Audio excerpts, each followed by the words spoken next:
Mi nombre es Enrique Gersi, soy profesor de análisis económico del derecho. Bueno, en realidad la informalidad en mi concepto es consecuencia del alto costo de la ley. La gente cree que la ley no cuesta, que la ley es gratis. Y esto es un error conceptual. La ley es costosa.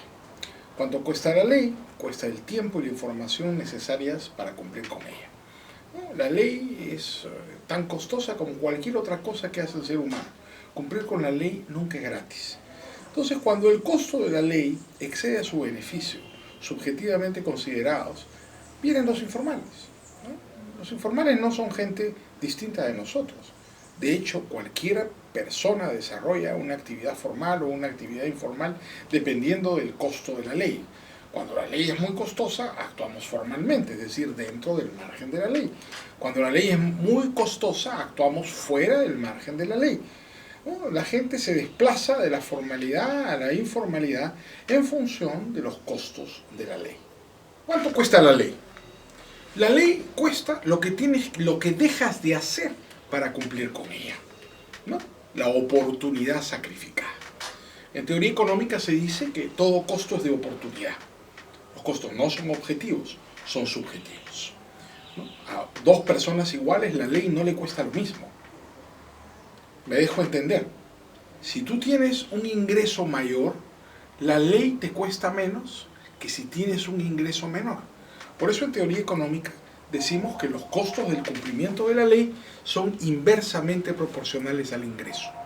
La ley es más costosa para los pobres que para los ricos. Digamos que, por ejemplo, hacer un trámite cuesta 10 soles y que hay dos personas, una que gana 100 y una que gana 1000. ¿A quién le cuesta más cumplir con ese trámite? Obviamente al que gana 100, porque ese costo de 10 implicará el equivalente al 10% de sus ingresos y solamente al 1% de los ingresos de aquella persona que gana 1000. ¿Cuál es el resultado? Que la ley no solamente es costosa, sino que ese costo es inverso al ingreso, lo que significa que cuanto más complejo y difícil cumplir con una ley, más discriminados e imposibilitados de hacerlo son los pobres, quedan los pobres. El resultado es la informalización de un país.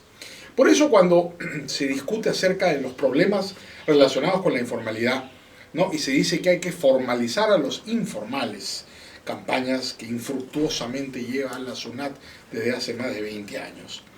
A mí me provoca un poco de gracia porque en realidad el camino es el camino inverso. De lo que se trata es de informalizar a los formales, no de formalizar a los informales. No es un juego de palabras. En realidad el problema es el costo de la ley. Entonces, si la ley es muy costosa, lo que tienes que hacer no es tratar de meter como con calzador a los informales en un zapato en el que no caben, sino buscar un zapato más grande. Es decir, lo que tienes que hacer es reducir el costo de la ley para beneficiar a todos, de manera que los formales y los informales desaparezcan. Todos pueden ser formales si el costo de cumplimiento de la ley es menor.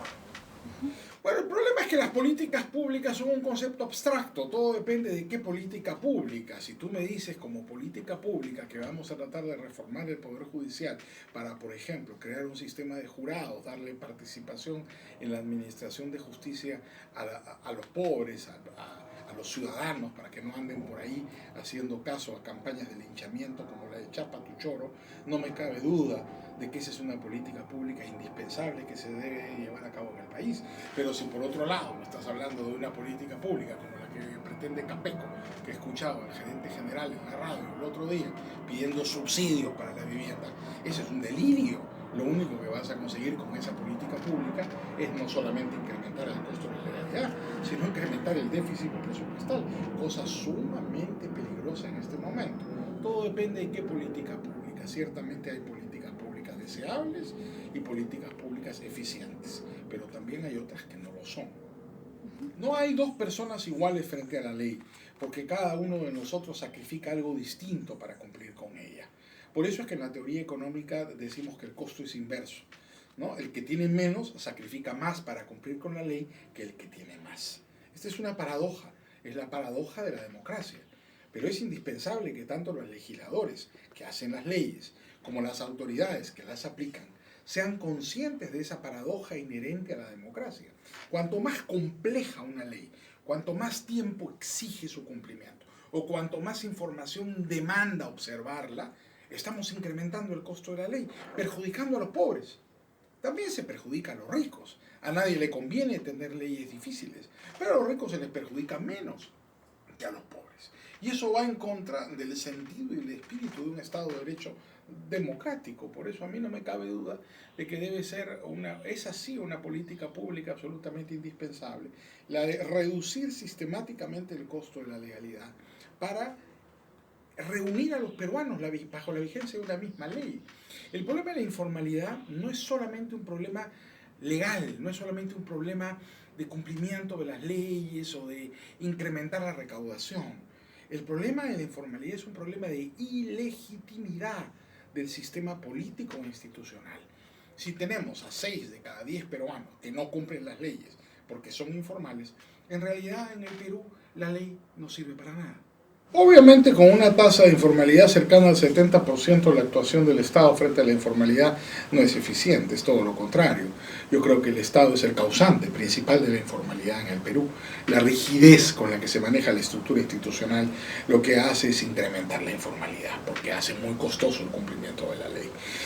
Lamentablemente no creo que los políticos peruanos tengan ninguna conciencia de esto y actúan reactivamente, a tontas y a ciegas.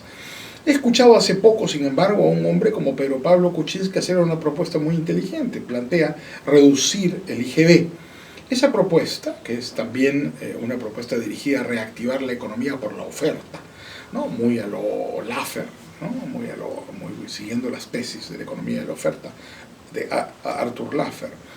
Tiene un propósito muy importante desde el punto de vista de reducción de la informalidad, porque si tú reduces las tasas de los impuestos, efectivamente lo que vas a conseguir es que haya más gente que esté dispuesto a pagarlos. Ese mismo principio es válido no solamente para la estructura tributaria, sino en general para toda la estructura regulatoria.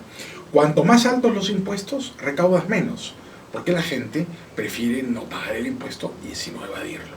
Lo mismo pasa con la ley. Cuanto más alta, complicada y compleja una ley, la gente la obedece menos, porque prefiere evadirla. De manera que yo aconsejaría como política pública en general, ahora que comienza el debate electoral, no solamente reducir los impuestos, sino también eliminar la pesada carga regulatoria que existe actualmente en el país.